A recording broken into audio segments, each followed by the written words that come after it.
ஓம் ஸ்ரீ குருவே துணை. திருநீலியம்மன் துணை. சுக்கிரன் கிரகத்தின் தன்மை. சுக்கிரன் எந்த கிரகத்தோடு சேர்ந்தாலும் குலதெய்வ சாபம், சந்திரன் சாபம் வெளிப்படுத்தும். எந்த பாவத்தில் அமர்ந்தாலும், எந்த கிரகத்தோடு இது இணைந்தாலும் இதன் தன்மையை வெளிப்படுத்தும். சுக்கிரன் எந்த பாவத்தில் இருக்கிறதோ குலதெய்வ சாபத்தை சொல்லக்கூடிய இடம். 1, 9, 5 இந்த 3 பாவத்தில் இருந்தால் நமது வம்சாவளியில் குலதெய்வ குற்றம் இருக்கிறது, சாபம், தோஷம் உள்ளது என்று அர்த்தம். குலதெய்வத்தை 7 தலைமுறை முறையாக கும்பிட்டால் அவர்களுக்கு எந்த கஷ்டமும் இருக்காது. 28 தலைமுறை குலதெய்வத்தை முறையாக வழிபட்டு வந்தால் அந்த குடும்பத்தில் உள்ளவர்கள் உலகத்தையே கட்டி ஆளும் திறன் அந்த குலதெய்வத்தால் கிடைக்கும். சுக்கிரன் சந்திரன் சாபம் தோசை உடையவர். 7ஆம் பாவத்தில் சுக்கிரன் இருந்தால் கணவன், மனைவி, பங்குதாரர் இவர்களது குடும்பத்தில் குலதெய்வ தோஷம், சந்திரன் சாபம் உண்டு. நீரில் மூழ்கி இருந்தவர்கள் அந்த குடும்பத்தில் உண்டு. 9ஆம் பாவத்தில் சுக்கிரன் இருந்தால் தந்தைக்கும் தந்தை வழியில் ஒருவருக்கும் சந்திரன் சாபம் தோஷம் உள்ளது என்று அர்த்தம். 11இல் இருந்தால் மூத்த சகோதரர், 4இல் இருந்தால் தாய், 2இல் இருந்தால் ஜாதகருடைய குடும்பம், 3இல் இருந்தால் இளைய சகோதரர். இதுபோல் சுக்கிரன் எங்கு இருக்கிறதோ அங்கு குலதெய்வ தோஷம் மற்றும் சந்திரன் சாபம் உள்ளது என்று அர்த்தம். ஜோதிடம் என்பது பலன் சொல்வதற்காக கண்டுபிடிக்கவில்லை. ஒரு விஷயம் ஆராய்ச்சி செய்வது, சில சூட்சம ரகசியம் தெரிந்து அறிந்து செயல்படவே ஜோதிடம் கண்டுபிடிக்கப்பட்டது. சனி கிரகத்தின் தன்மை. சனி கிரகம் செவ்வாய் சாபம் தோஷம் வாங்கியுள்ளது. சனி நிற்கும் வீடு வீரம், கோபம், ஆக்ரோஷம் இருக்கும். மகரம், கும்பம் சனி நிற்கும் வீடு. போன ஜென்மத்தில் எந்த விஷயத்தில் அலட்சியமாகவும் மதிப்பு கொடுக்காமல் அதனுடைய அருமையை உணராமல் இருந்தோமோ அவை அனைத்தும் சனியின் கட்டுப்பாட்டிற்குள் வந்துவிடும். நமக்கு போன ஜென்மத்தில் எந்த விஷயத்தில் அளவுக்கு அதிகமாக இருந்ததோ அதை உணராமல் இருந்து வாழ்ந்ததால் அவை அனைத்தும் சனி கட்டுப்பாட்டிற்குள் வந்துவிடும். உதாரணம், 10ஆம் பாவத்தில் சனி இருந்தால் போன ஜென்மத்தில் தொழிலினுடைய அருமையை உணராமல் வாழ்ந்திருக்கிறார். அதனால் இந்த பிறவியில் 10ஆம் பாவத்தில் சனி இருந்து தொழிலினுடைய அருமையை உணர வைப்பார். அதுபோல 4ஆம் பாவத்தில் சனி அமர்ந்தால் வீடு, மனை, வாகனம், சொத்து, சுகம், தாய் இதை உணராமல் போன ஜென்மத்தில் வாழ்ந்திருக்கிறார் என்று அர்த்தம். அதனால் 4ஆம் இடத்தை உணர வைக்கவும் மகரம், கும்பம் என்ன வீடாக வருகிறது இதை உணரவும் சனி நிற்கும் இடம் உணர வைக்கும். சனி கிரகத்திற்கு 2 வீடும் அமர்ந்த வீடும் சேர்த்து மொத்தம் 3 வீடுகள் சனி கட்டுப்பாட்டிற்குள் இருக்கும். இந்த வீடு சார்ந்து அமைதி, எளிமை, ஆணவம் இல்லாமல் பெருமை கொள்ளும் நிலையில் வெளியில் சொல்லாமல் எந்த அளவிற்கு அடக்கமாக இருக்கின்றார்களோ அந்த அளவிற்கு சனி பகவான் மறைமுகமாக நன்மை செய்வார். வெளிப்படையாக அல்ல, ரகசியமாக உதவி செய்வார். சனி ரகசியத்திற்கு அதிபதி. பூமிக்கு அடியில் இருக்கும் பொருள்கள் அனைத்தும் சனி பகவானுக்கு சொந்தம். சனி பகவானுடைய விஷயங்களை ரகசியமாக கையாண்டால் நமக்கு தொந்தரவு வராது.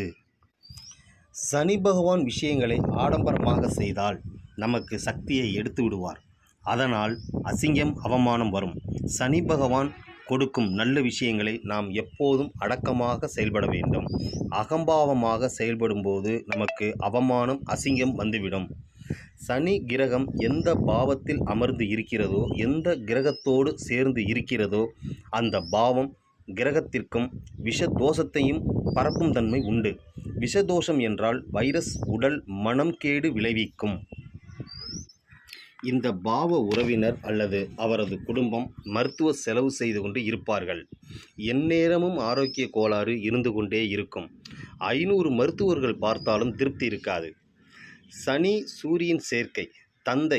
தந்தை குடும்பத்தில் யாருக்காவது ஒருவருக்கு ஆரோக்கிய கோளாறு வராது. அப்படி ஆரோக்கிய குறைபாடு வந்தால் அது சரியாவது ரொம்ப சிரமம்.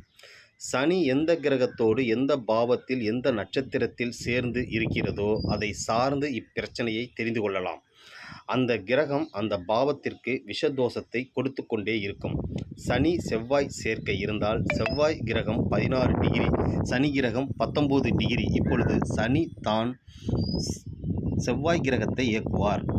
சனி எந்த கிரகத்தோடு சேருகிறதோ அந்த கிரக காரகத்துவம் இவர்களுக்கு கிடைக்கும். வாய்ப்புகள் தவறவிட்டு பிறகு வருத்தப்படுவது இந்த நிலையை ஏற்படுத்தும். செவ்வாய் கிரகம் இளைய சகோதரர், தைரியம், உத்தியோகம், வீடு, மனை, வாகனம், சொத்து, சுகம். இந்த இடத்தில் சனி உழைப்பிற்கும் சோம்பேறித்தனத்திற்கும் காரகன்.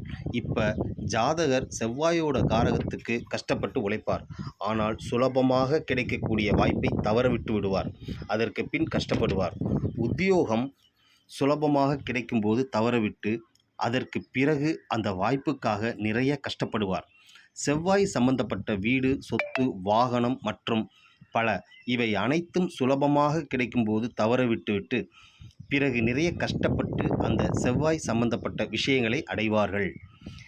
ஜாதகருடைய சகோதரருக்கு இந்த நிலைமை சுபாவம் இருக்கும்.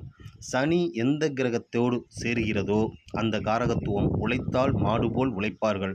சோம்பேறித்தனம் என்றால் கும்பகர்ணன் போல் இருக்கும் சுபாவம் இதுபோல் கூட இருக்கும் கிரகத்துக்கும் உண்டு. சனி செவ்வாய் கிரகம் சேரும் பொழுது 10 டிகிரிக்குள் சேர்ந்து இருந்தால் சனி செவ்வாய் இரண்டும் பகை கிரகமாக பாரம்பரிய ஜோதிடம் சொல்லும். ஏன், எதனால்? செவ்வாய் அளவுக்கு அதிகமாக வேகம், சுறுசுறுப்பு, எதிர்பார்ப்பு, ஆத்திரம், கோபம், வீரம், அவசர நடவடிக்கை, போர்க்கால நடவடிக்கை, அதிவேகம் இவை அனைத்தும் செவ்வாய் தன்மை. சனி கிரகம் சோம்பேறிக்கு சோம்பேறி, கடின உழைப்பாளி. ஆனால் செவ்வாய் அளவுக்கு வேகம் கிடையாது. மற்ற காரகன் ஈடுகொடுக்க முடியாது. செவ்வாய் என்கிற வேகத்துக்கு சனி என்கிற தாமத கிரகம் சேரும்போது எடுக்கும் முயற்சியை மெதுவாக எடுப்பார்கள். அதை மீறி விரைவாக முயற்சி எடுத்தால் உடனே முடியாது. 2 வருடத்தில் நடக்க வேண்டிய விஷயம் 20 வருடம் கழித்து தாமதமாக நடக்கும். ரொம்ப தாமதமாக நடக்கும். எளிமையாக செய்ய வேண்டிய வேலையை ரொம்ப கஷ்டப்பட்டு சிரமப்பட்டு இழுத்து செய்வார்கள். செவ்வாய் போலீஸ், சனி திருடன். போலீஸ் துரத்தும் போது திருடன் ஒளிந்து கொள்வார்கள். மறைவான இடத்தில் போய் இருப்பார்கள்.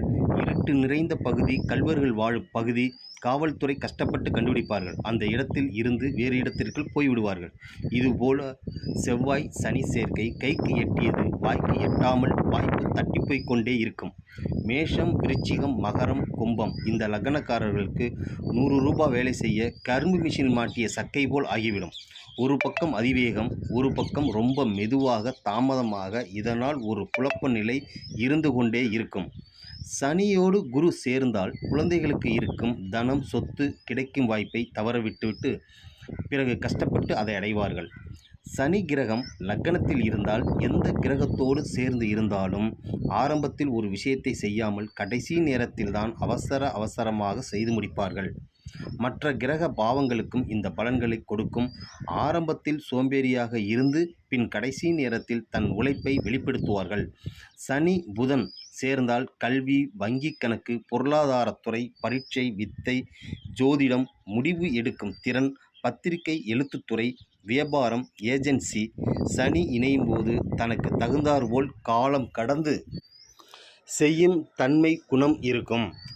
புதன் சம்பந்தப்பட்ட எல்லா காரியத்தையும் காலதாமதம் செய்து கொண்டே இருக்கும்.